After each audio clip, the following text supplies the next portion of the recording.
Nandana Prajajana Ranjana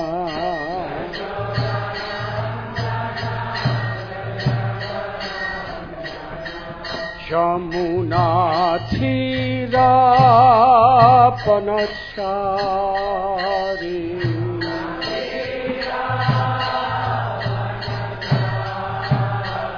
Jamuna Thira Panachari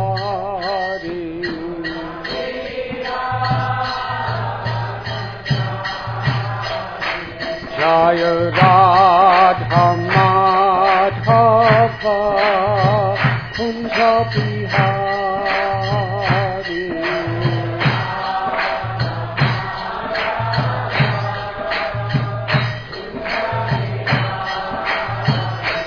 Jaya Radha Madhava Kunja Bihari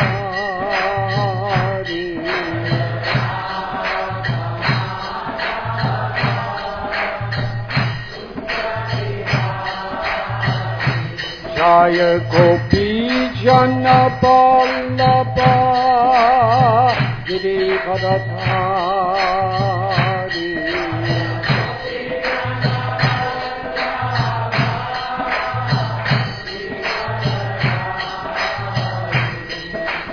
Gopi Jana Ballabha Girivadhari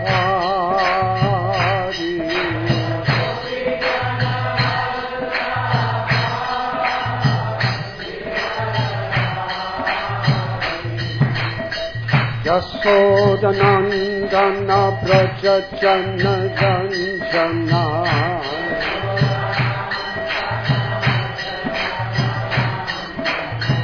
Yasodanandana Brajajana Ranjana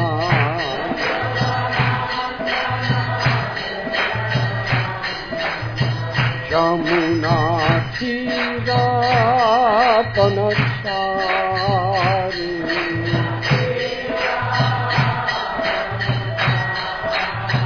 Jamuna Thira Panachari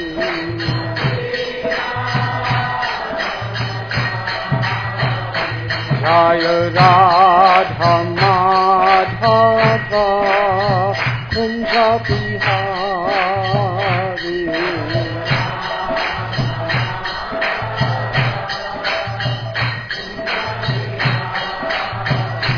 Jaya Radha Madhava Kunja Bihari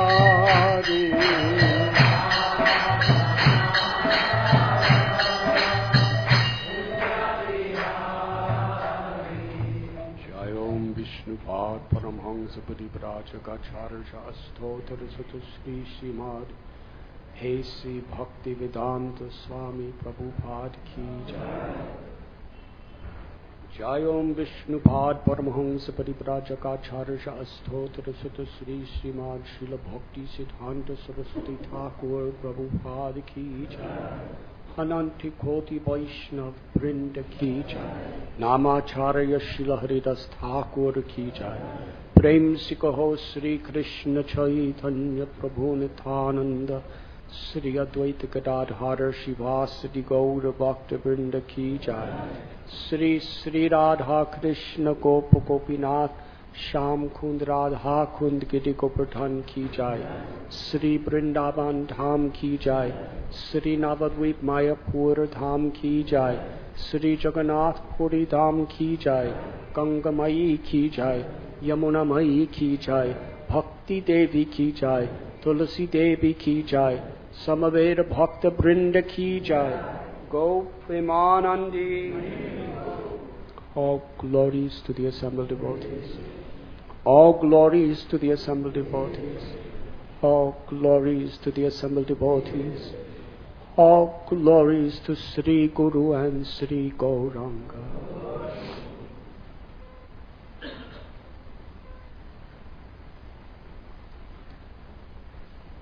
Om Namo Bhagavate Vasudevaya.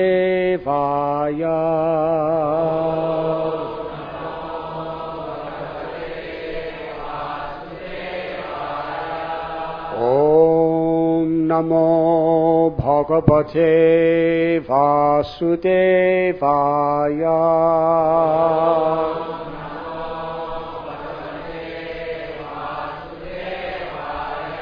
Om Namo Bhagavate Vasudevaya.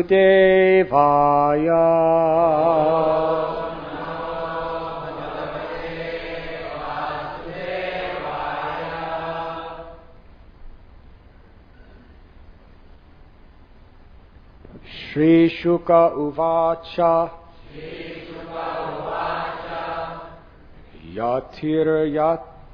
Yatirayati samyatir.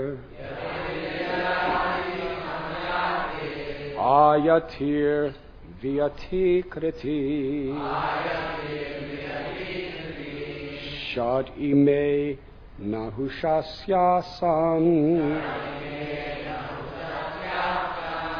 Indriyani vadehinaha. Shri Shuka Uvacha. Yatirayati samyatir. Ayatir vyati kriti. Sad ime nahushasyasan. Indriyani vadehinaha. Shri Shuka Uvacha. Yatirayati samyatir. Ayatir vyati kriti. Sad ime nahushasyasan. Indriyani vadehinaha.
Ladies.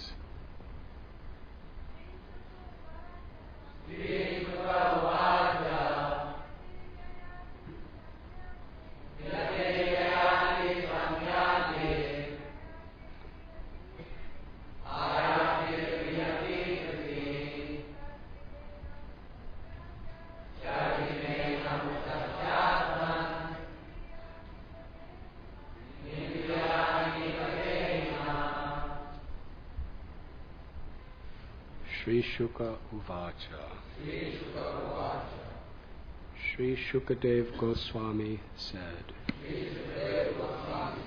Yati, Yati, Yayati, Yayati, Samyati, Samyati, Ayati, Ayati, Vyati, Kriti, Sat, 6, Ime, all of them, Nahushasya, of King Nahusha, Asan, were, Indriyani, the 6 senses, Eva, like, Dehina of an embodied soul. Shukadeva Goswami said, O King Parikshit, as the embodied soul has 6 senses, King Nahusha had 6 sons named Yati, Yayati, Samyati, Ayati, Vyati, and Kriti. Rajyam Naichadyati Pitra Dattam Tat Parinamavat Yatra Pravishta Purusha Atmanam Navabhudyate. When one enters the post of king or head of the government, one cannot understand the meaning of self-realization. Knowing this, Yati, the eldest son of Nahusha, did not accept the power to rule, although it was offered by his father. Purport by His Divine Grace, A.C. Bhaktivedanta Swami Prabhupada. Self-realization is the prime objective of human civilization, and it is regarded seriously by those who are situated in the mode of goodness and have developed the Brahminical qualities. Kshatriyas are generally endowed with material qualities conducive to gaining material wealth and enjoying sense gratification. But those who are spiritually advanced are not interested in material opulence. Indeed, they accept only the bare necessities of life, of spiritual advancement in self-realization. It is specifically mentioned here that if one enters political life, especially in the modern day, one loses the chance of human perfection. Nonetheless, one can attain the highest perfection if one hears Srimad Bhagavatam. This hearing is described as Nityam Bhagavata Sevaya. Maharaj Parikshit was involved in politics, but because at the end of his life he heard Srimad Bhagavatam from Shukadeva Goswami, he attained perfection very easily. Sri Chaitanya Mahaprabhu has therefore suggested Stane stita srutigatam tanuvan manobhir ye praya shojita jito pyasi tais trilokyam. Regardless of whether one is in the mode of passion, ignorance, or goodness, if one regularly hears Srimad Bhagavatam from the self-realized soul, one is freed from the bondage of material involvement.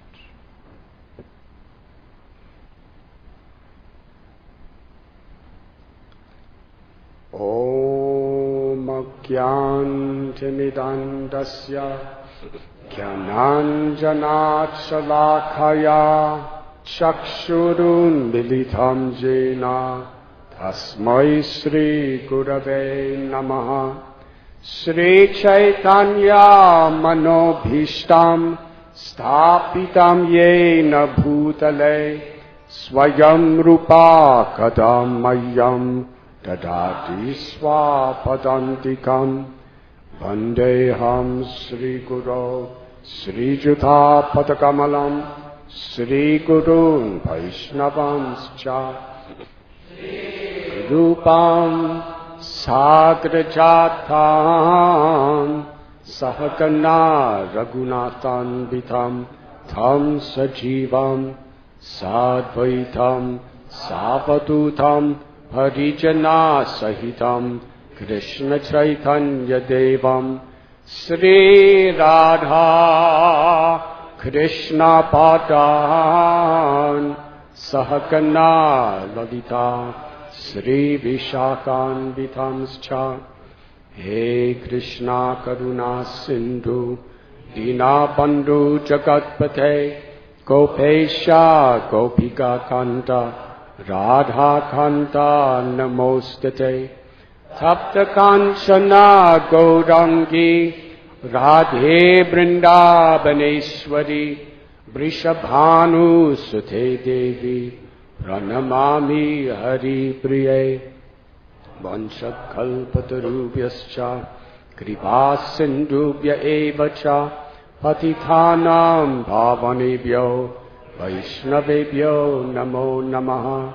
Sri Krishna Chaitanya Prabhu Nityananda, Sri Advaita Gadadhar, Shivasadi Gaura Bhakta Brinda, Hare Krishna, Hare Krishna, Krishna Krishna, Hare Hare, Hare Rama, Hare Rama, Rama Rama, Hare Hare.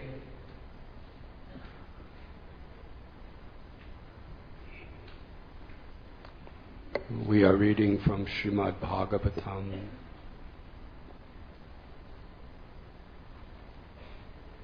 Canto 9,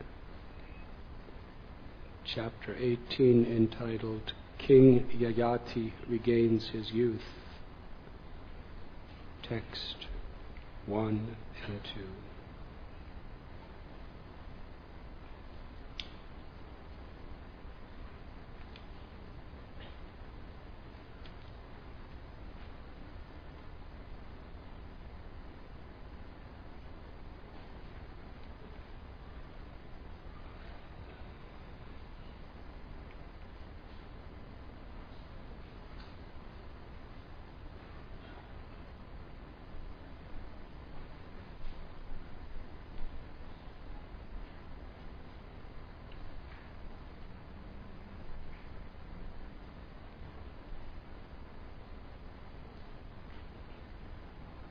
We're beginning an incredibly fascinating and instructive story on the life of King Yayati. In today's verses, we find King Nahusha. He had 6 sons. The eldest was Yati, and he was the natural person who was entitled to be the king of the world. The highest seat of wealth and power that any person could attain at that time, and far greater than anyone could ever attain at this time. And how people will do anything, moral or immoral,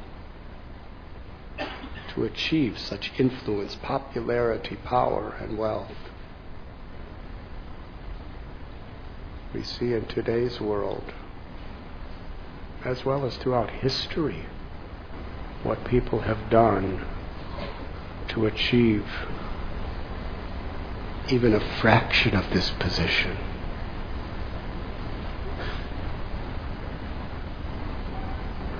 One of the famous monuments of India is the Taj Mahal. People from all over the world go there. Nobody knows what it is. It's the tomb of a lady, which in itself is nice, but that's usually not what people go all around the world to see. But practically any Western person, except for some devotees, other devotees go there too, they have to go. I'm not going to mention names, but so many people, they come to India and we have to go to the Taj Mahal. No matter what else, we have to go there because that's what India is symbolized with. And almost every person I've talked to, these are Western people, afterward they say it was the lowest point of our whole visit. But we had to go there. We can't go home without a picture of ourselves standing in front of the Taj Mahal. It's almost sacrilegious.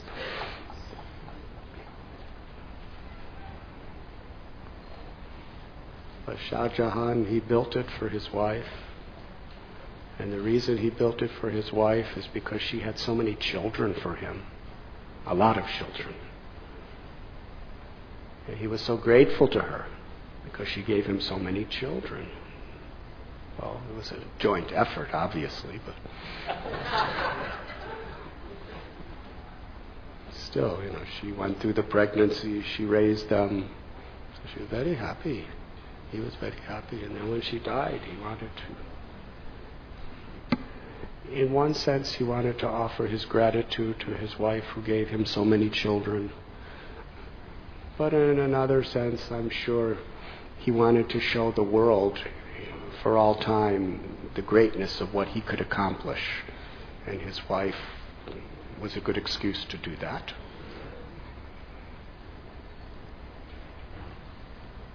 Love that will never die, something like that. His dedication, his prowess to build something like that. But then what happened? One of his sons, Aurangzeb, became envious of his other sons. He wanted to have all the power himself. So Aurangzeb killed one of his brothers, imprisoned other ones, and put his father in jail, just so that he could usurp the power. What kind of example? And yet some of the main roads in Delhi are named after him to this day.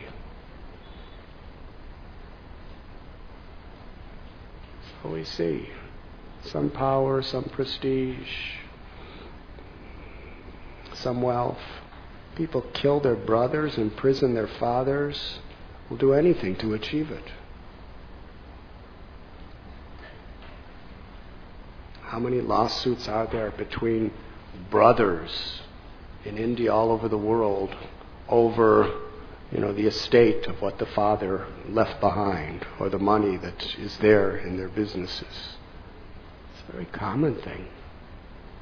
In fact, it's more common that brothers, sometimes sisters, they're fighting in courts, or they become bitter enemies over, who gets control of power, money. It's more common than brothers working together to utilize it, as their parents worked so hard to arrange for them.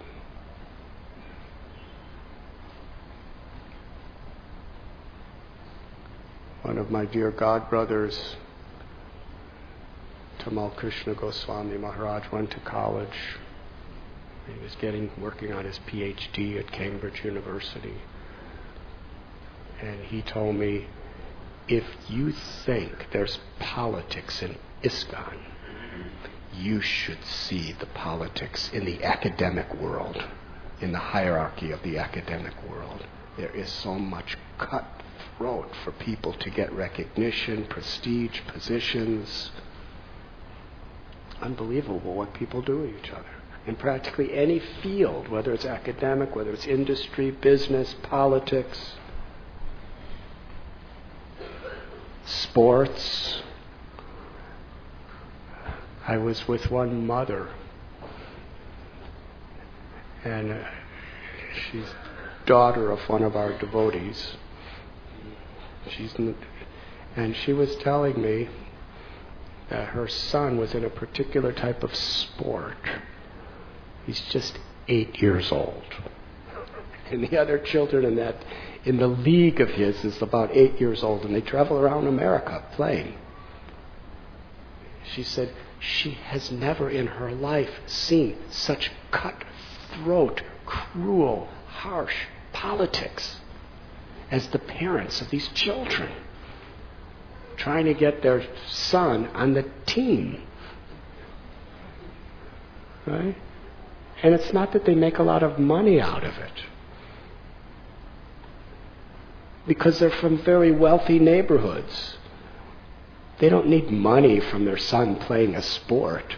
It's just the prestige of having their son on the team. She said she just can't believe it, how much they're willing to practically destroy each other and do all kinds of, whether it's bribing or knocking somebody down or anything, to get their son on the team. These children are 8 years old. Hare Krishna.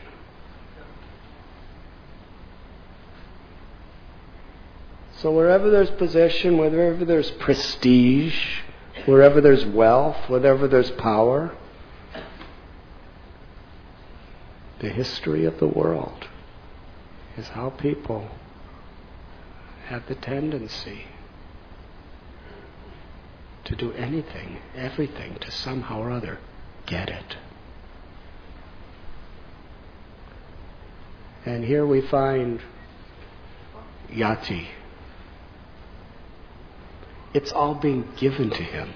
He doesn't have to do anything for it. To be the king of the world, not India, the world. Now, what kind of palaces they had at that time.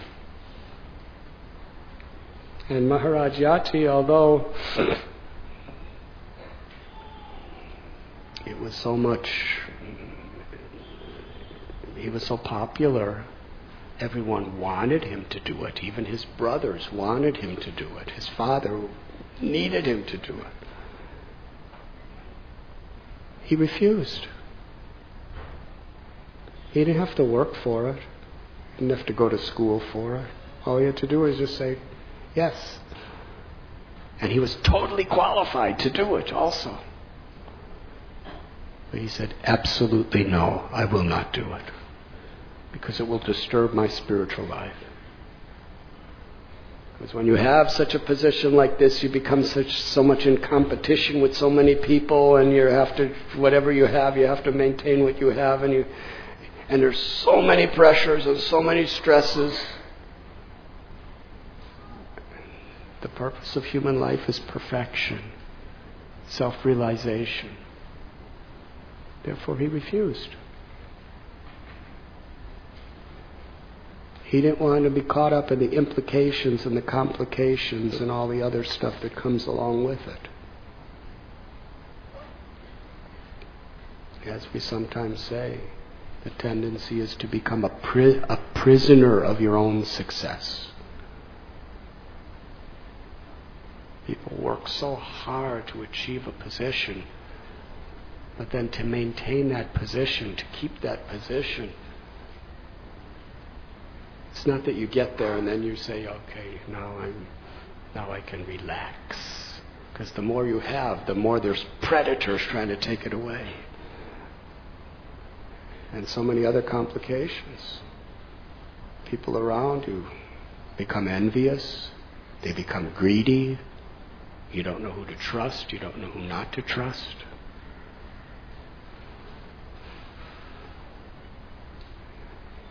It's like taking a noose or taking a rope and spending a tremendous amount of your time and energy to make it into a noose and then to put it around your neck.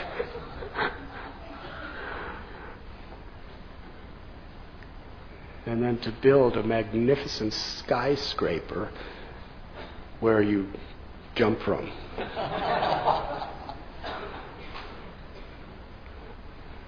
Because sometimes what we work so hard for, with the promise of happiness, becomes the cause of such suffering and misery.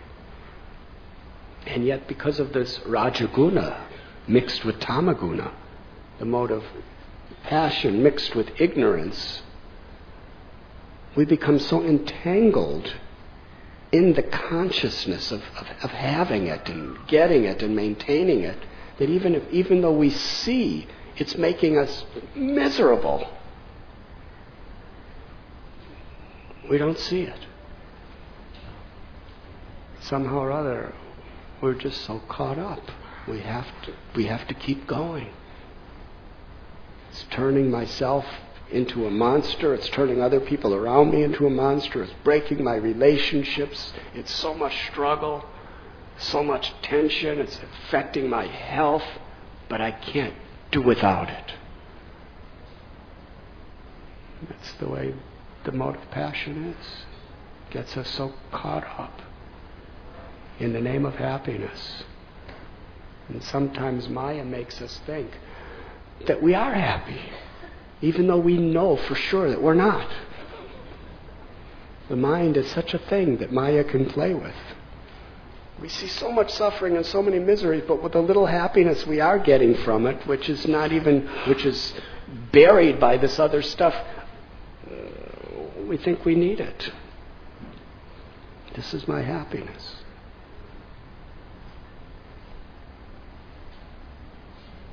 So here's an example. King Yati. I don't want it. I want to be a sadhu. And there are so many examples like this. Radhanath Swami. He was the singular heir to a fortune that was worth perhaps billions. And not only did he say no repeatedly, but he had to literally make tremendous efforts to escape. He could have just said, after he left home and he was dragged back, and he had 11 guards surrounding him 24 hours a day to keep him from leaving. He could have said, it's Krishna's arrangement. I'm just supposed to keep all these billions of dollars and keep all this property and have this beautiful wife and live happily. It's Krishna's arrangement. But after repeatedly, practically being dragged back, he was determined to escape. And once he escaped, how did he live? First he was a beggar, in Puri, and then he was just eating the decomposed rice that cows would spit out because it was not palatable to them. That's all he ate. Just took the inner hard portion of it and washed it. Just wore a kopin, a torn kopin. Slept under trees. He was seeking a higher wealth than anything this world could conceive of. Everything is so much perception. No two people could see the same thing the same way. Yesterday I was speaking to a professor of quantum physics for a couple hours. We had a beautiful conversation. We were sharing our thoughts and realizations. And we really had very different perspectives, because he's a PhD professor of quantum physics, and I got my education in a cave up in the Himalayas. After one semester of a junior college. And, frankly, I don't even know what quantum physics is. I have some ideas.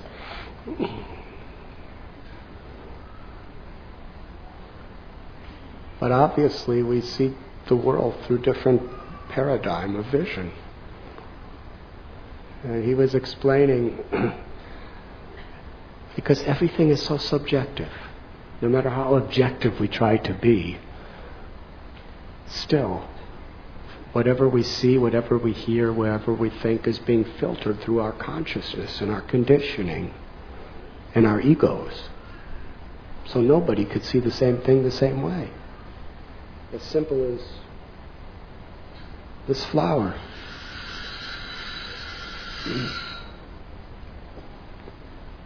Although we're seeing the same thing, there is no two living entities in Brahma's creation that actually see the same thing. We may see the same, molecular formations that create this lotus flower that I happen to be holding now. And for those who may be listening to the tape, it's actually a real lotus flower. Sometimes devotees talk about lotuses in any topic that they're talking, but this is actually a lotus flower. But we all see it we're perceiving it according to our consciousness. Not only we all see it different, but even each and every one of us, at each moment we may be seeing it in a different way. Yes, because of the state of consciousness. If we're in a good mood, we see the lotus flower and we think, oh, how nice. And if we're in a terrible mood, we see the lotus flower and we say, so what? What's so great about lotus flowers? So the mind is always changing, and the ego, everyone has their own conditioned state of consciousness. So he was giving an example that if a person is born blind, and you try to explain to him what seeing is like, and he's a scientist, author of books. He was telling me what it takes to see. Forgive me, but I can't repeat all the technicalities of what he was saying, of how, the atomic particles and what it is, and then how the light infractions on that, and the light reflects, and then it goes into the retina of the eye, and what happens there, and how it impulses and goes into the brain. He was going all this technicalities. He said, you could tell a blind man all this stuff, and he'll have no idea what it means to see. Because unless you experience it, you just can't understand it. Ramdasji, so nice to see you. I didn't welcome to Radha Gopinath. I didn't recognize you, I'm sorry. I didn't see you properly because I'm seeing a lotus at the end of the room. So he was talking like this, and it's true. According to our experienced life, that's the way we're perceiving things. So for Raghunath Das Goswami, for Yati Maharaj, they're seeing everything in the context of self-realization, the purpose of life. So while one person is craving for wealth and power, while another person is very much afraid of wealth and power, these people are indifferent to it because they're seeing everything according to the perception of what will help me to actually love God.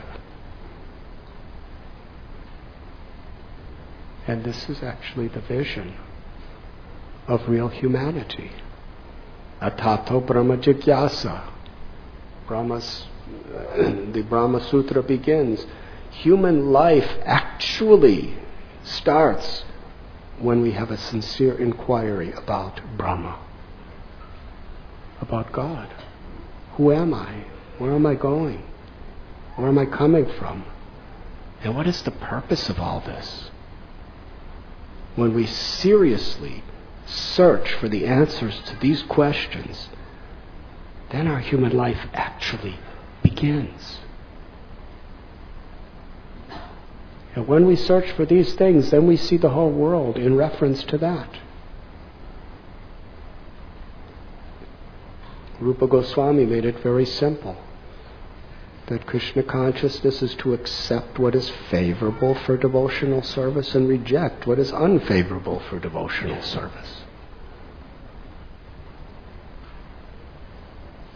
What will actually help me to become liberated from the bondage of ignorance and ego?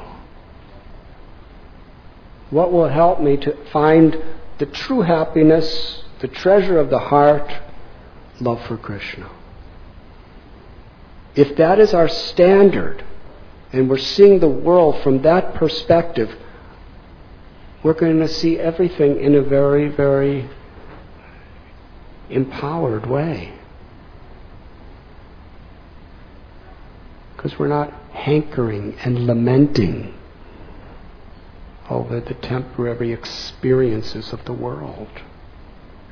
We want something real. Nashato vidyate bhavo na bhavo vidyate shata. The Bhagavad Gita explains that those who are seers of the truth, they have come to teach us that what is temporary is not real. And what is real is not temporary. We should be seeking for that which is eternal, that which is everlasting, that which has a relationship with our Atma, or the soul. And the eternal relationship with the soul is Krishna. To see everything in relationship to how it can be used for Krishna. This is the special feature of bhakti. Rupa Goswami gave us the understanding of yukta vairagya. For those who have a materialistic frame of mind, we see the world from the perspective of how it will either give me happiness or distress.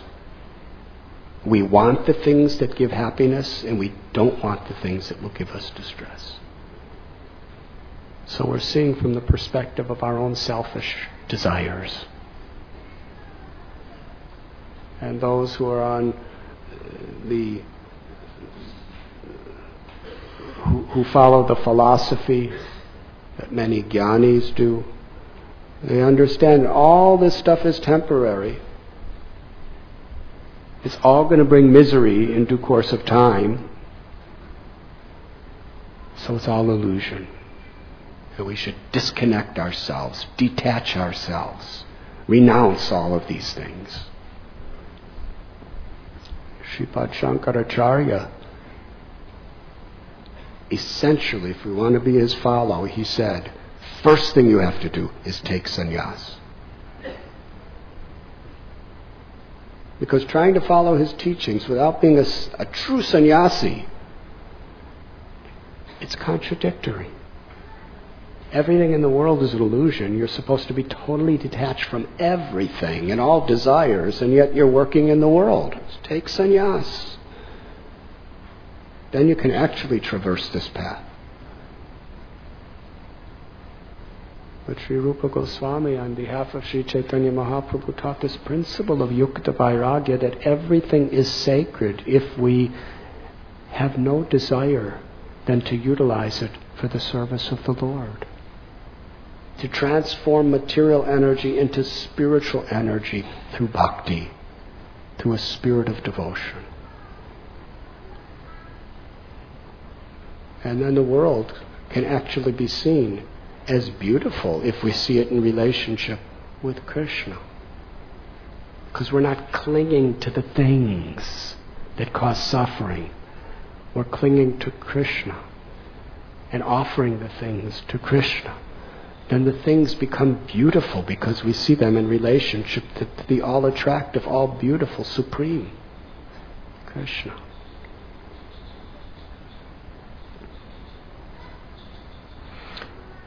And when we read the coming pages of Srimad Bhagavatam, we find very graphically illustrated the wisdom of Yati Maharaj.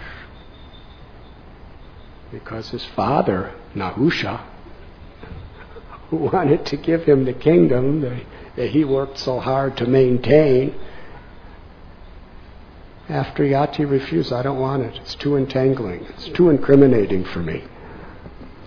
Too many opportunities to be deviated from pure bhakti.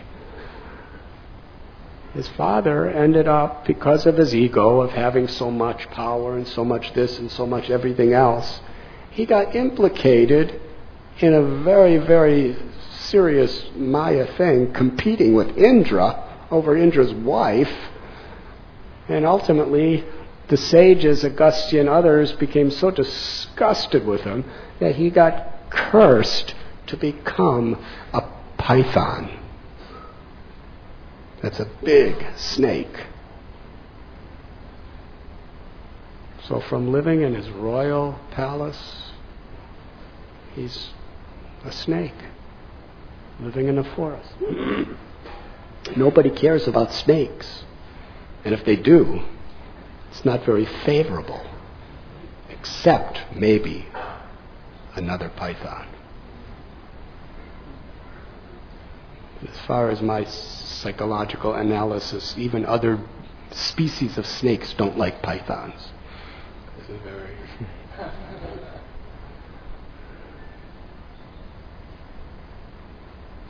And we see so many times. We see it today in the news, the Middle East, and so many places. People become billionaires making money because they're so attached to their opulence, and then they end up the rest of their life in jail.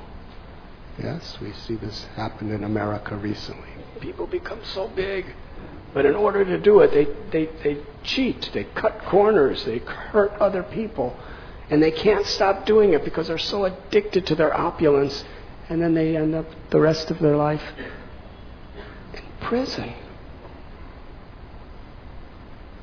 And when somebody tells them, you're going to go to prison if you keep doing this, don't do it. They can't give it up because they're too attached to their opulence, and they can't, Maya doesn't allow them to see.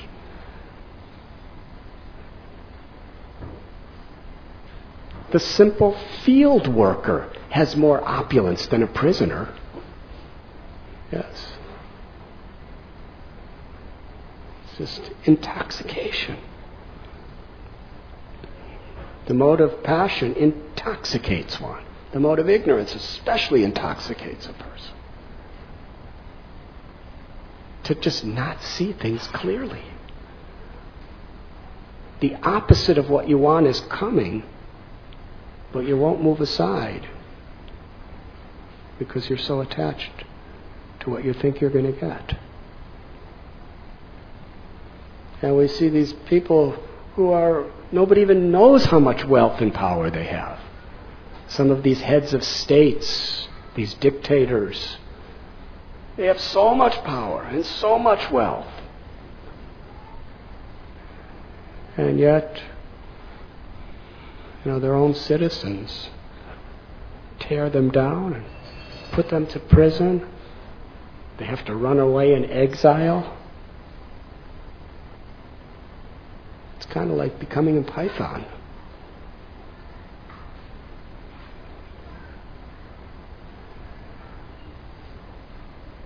So King Nahusha, after pleading with his son, take the kingdom, it's so nice, son says no.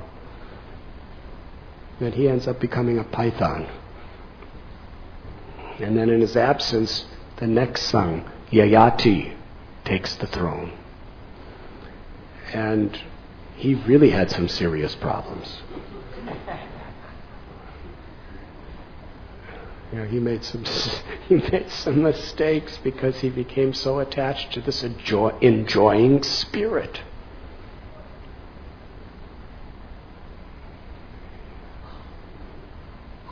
And he ended up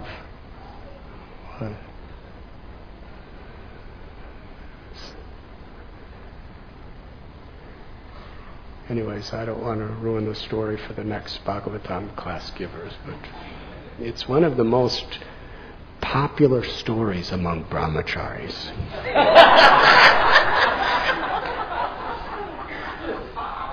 King Yayati. If you really want to see through, what the future of romance could be, it's a good story. He went from being a king to, he was so beaten down from the reactions to his materialistic activities that he compared himself to a goat.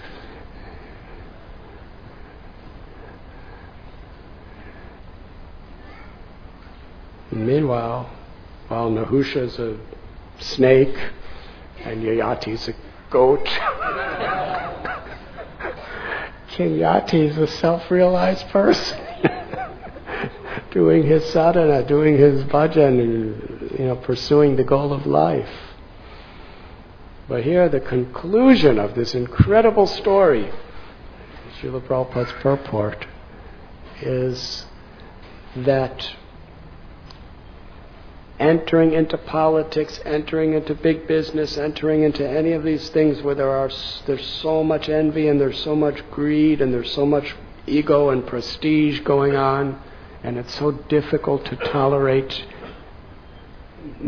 without getting affected by these things. But one could do all these things and still attain the perfection of life if one regularly hears Srimad Bhagavatam. Because Srimad Bhagavatam exposes all the Maya. Nasta prayesha bhadreshu nityam bhagavati sevaya bhagavati uttama sloke bhakti bhavati naishtaki. By regularly reading Srimad Bhagavatam or hearing people speak it, and by regularly serving those who represent the Srimad Bhagavatam by their life, one becomes free from the modes of passion and ignorance. Then one can actually perform one's duty in transcendental divine consciousness.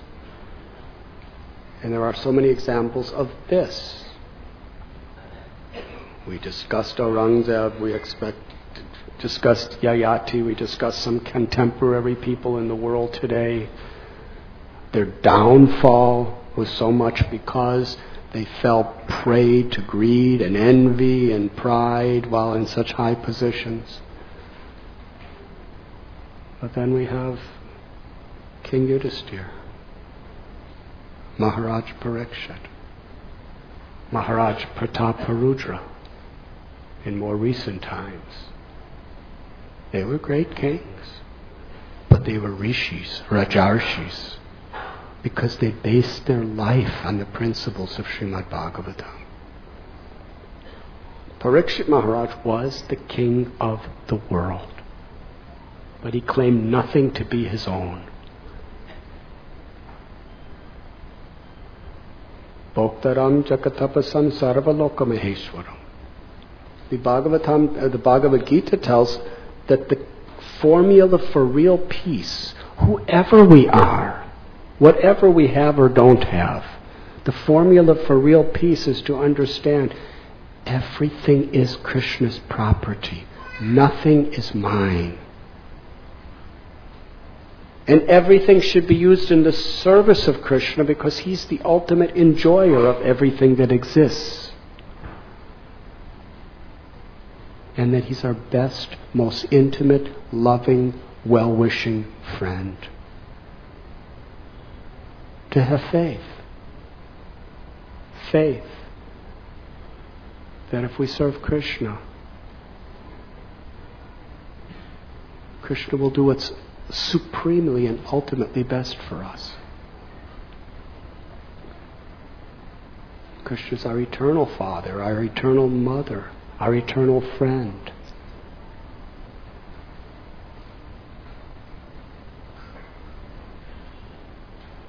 That is the principle of true peace. So Parikshit Maharaj ruled the kingdom as an instrument of God's grace. He understood whatever power he had was given by Krishna. Whatever intelligence he had, he was given by Krishna. Gopi Bharatur Padakamalayораdas Sadas Anudas. He was the servant of every living being. And in the Srimad Bhagavatam there are so many examples of this. Maharaj Shibi was the king of the world. That he was willing to die for the sake of protecting a single pigeon. We all know the story. The pigeon came into his palace and said, "My king, save me. a hawk wants to kill me and eat me. Maharaj Sibi said, I will protect you. Hawk, you cannot touch him. He's under my protection. The hawk said, well, I'm also under your protection, and my food is pigeons. So what am I going to eat? I'm not a vegetarian. And hawks don't become vegetarians. Humans can, but hawks can't. So that's my food, and you're depriving me. You have to protect me too. I need flesh. So Maharaj Shibi said, whatever weight of flesh is on this little tiny pigeon, I will cut it off my own body and give you. The hawk said, get a scale. I got a scale. Put the pigeon on one side. Can you imagine? He's the king of the world. He doesn't have to do this. But this is his integrity. He cuts off a massive part of his flesh and puts it on the scale, and however much he cuts off, the pigeon weighs more. So finally, King Shibi sits on the scale himself, and it's exact same weight. He said, eat me. King of the world. He's not attached to his position. He's not out campaigning for votes. He's not extinguishing the life of any of his competitors or ruining their reputation forever or creating scandals. He's willing to be eaten alive by a hawk to protect a pigeon. Because integrity is more important than life for a great soul. And then the pigeon became a deva, and the hawk became a deva, and they said, we just wanted to show the world how great you are. Thank you. And then they gave him benedictions. And then there's Ranti Dev. Ranti Dev with his whole family fasted for so many days. They were on the verge of death. And somebody came with they were in a secluded place. Somebody came with a big, nice plate of prasad. So many preparations. And his whole family was trembling, and he was about to eat.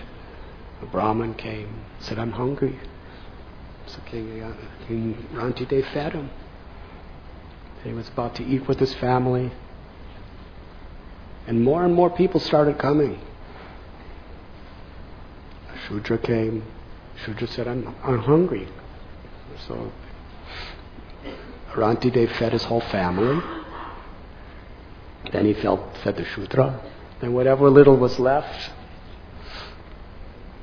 he was about to eat. And this man came with a pack of dogs.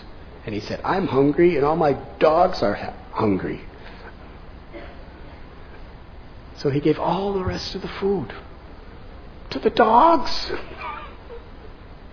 And you know what dogs are like in India. They're not pedigrees.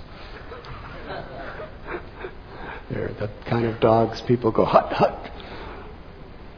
We gave it to the dogs. Now there's no food left, and he's in a secluded place. There's no place for him to get food. He's going to die. The only thing that could keep him alive is there's one cup of water left, and he's about to drink it, and a Chandala comes and says, I'm thirsty, give me water. King Ranti Dev, with tears of compassion in his eyes, he folded his palms, knowing if I give that water, I give my life.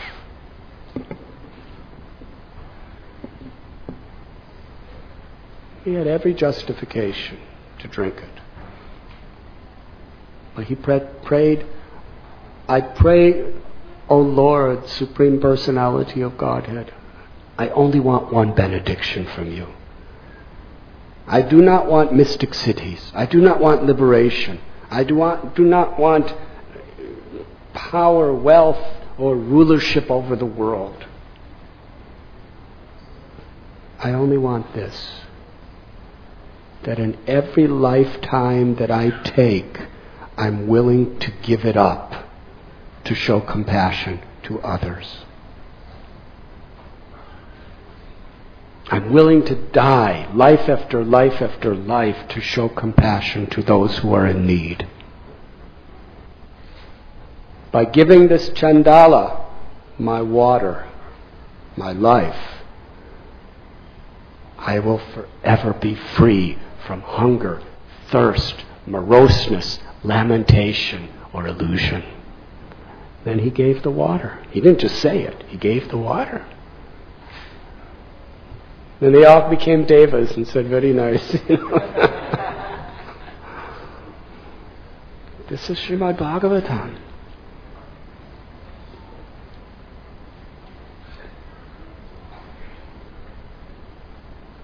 Ambarish Maharaj, such a great king,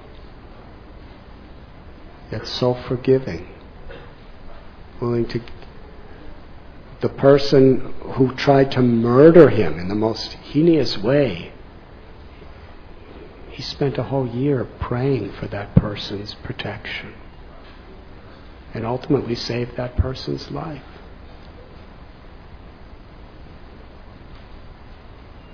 So if we understand the Bhagavatam nicely, little Prahlad, he's 5 years old, how faithful he was to Krishna.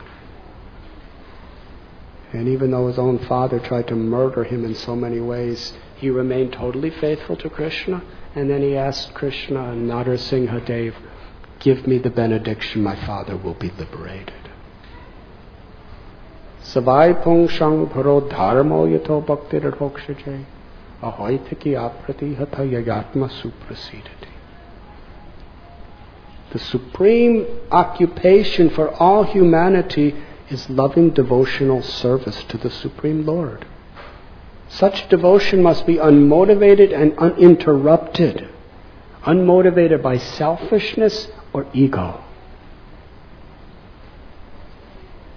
and uninterrupted by either the good or bad times that will inevitably come upon us.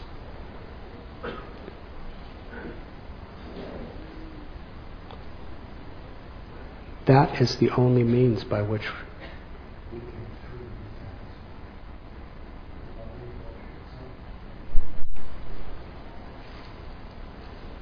little Dhruva Maharaj, he wanted a kingdom greater than his father or grandfather. And in the end, he got Krishna.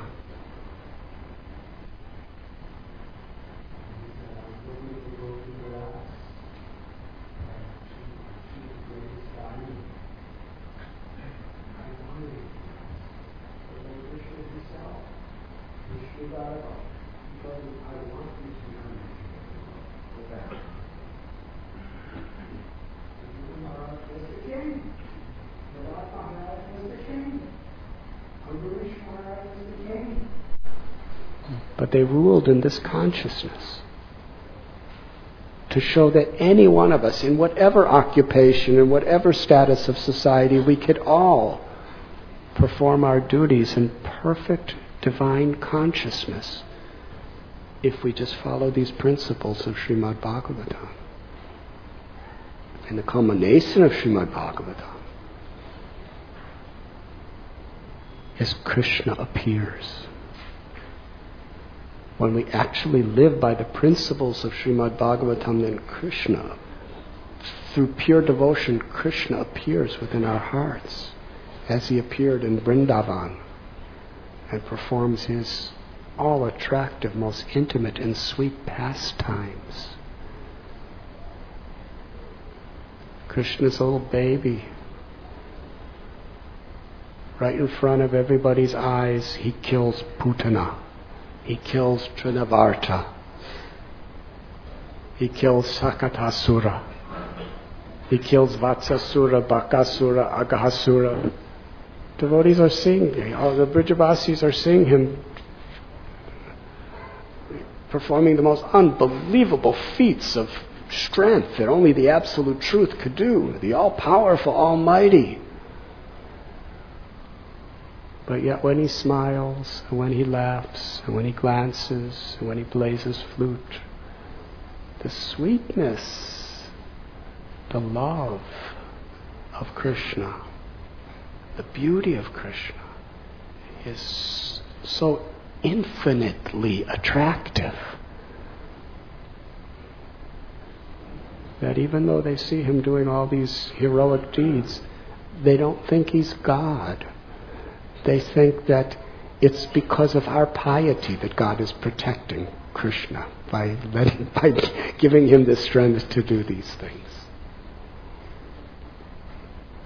This is the culmination of Srimad Bhagavatam, where Krishna dances with gopis, performs Rasa Lila. They know he's God, but Krishna's love for them and their love for Krishna is so far beyond that conception. They simply love him because he's Krishna. He's Gopinath. And this is how Srimad Bhagavatam teaches the ultimate crescendo of spiritual experience. Srimad Rasarasaram Vibam Sivata Tatastata. Gopinath, who's standing under the Bamsivat tree playing his flute, is the ultimate revelation of the absolute truth. And the only thing separating ourselves from Gopinath is the curtain of illusion. But by the grace of the Vaishnavas, they remove that curtain. And then we can see Krishna as he is. Premanjana Churita Bhakti Vilochanena. The greats, the Srimad Bhagavatam and the person Srimad Bhagavatams, the great Vaishnavas, they teach us how to live a life in such a way that by their grace they remove the curtain. And then Premanjana Churita Bhakti Vilochanena. Then we can actually see Gopinath in his threefold bending form, playing his flute, attracting our hearts into his eternal, divine, loving service. Whether we're king, whether we're business, whether we're brahmacharis, Thakur Bhakti Vinod prayed, Grihe Thako Vane Thako Sada Hari Bole Thako Sukhe Duke Bulo Nako Varane Hari Nam Korore Gai Gaura Madhu Sware. This is Lord Chaitanya's gift. Whether you're Grihasta, as a king, or even working as a consultant for the Bombay Stock Exchange.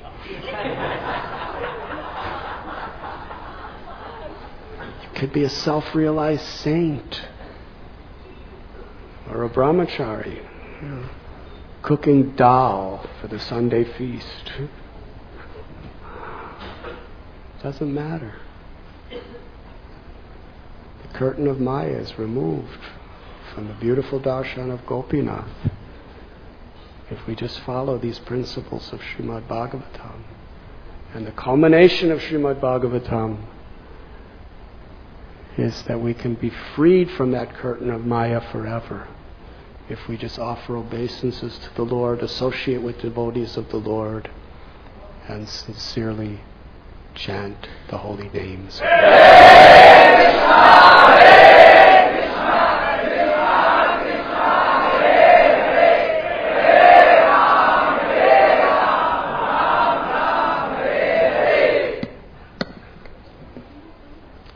We'll have one question. Any questions? Ramdas ji, would you like to speak something to all of us? Could we send the microphone? If you like, you can sit here. There's plenty of space on this big seat they created.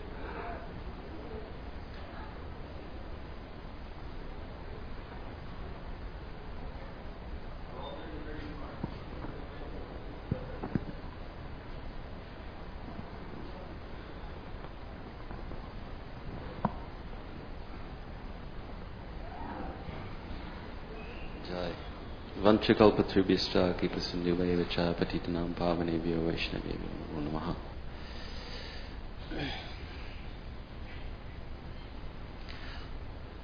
Thank you, Marsh.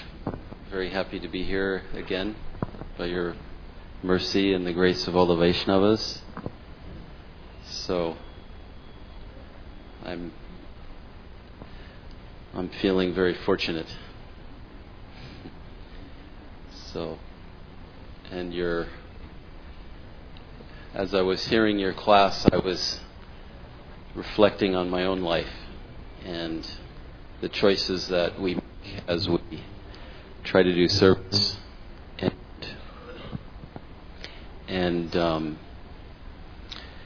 reflecting on how even in the process of trying to execute service, if we're not very careful and we don't regularly hear Srimad Bhagavatam, as you were saying, and we don't regularly chant the holy name of Krishna, and we don't regularly take association of the Vaishnavas, and we don't regularly serve our Gurudev, then it's very dangerous.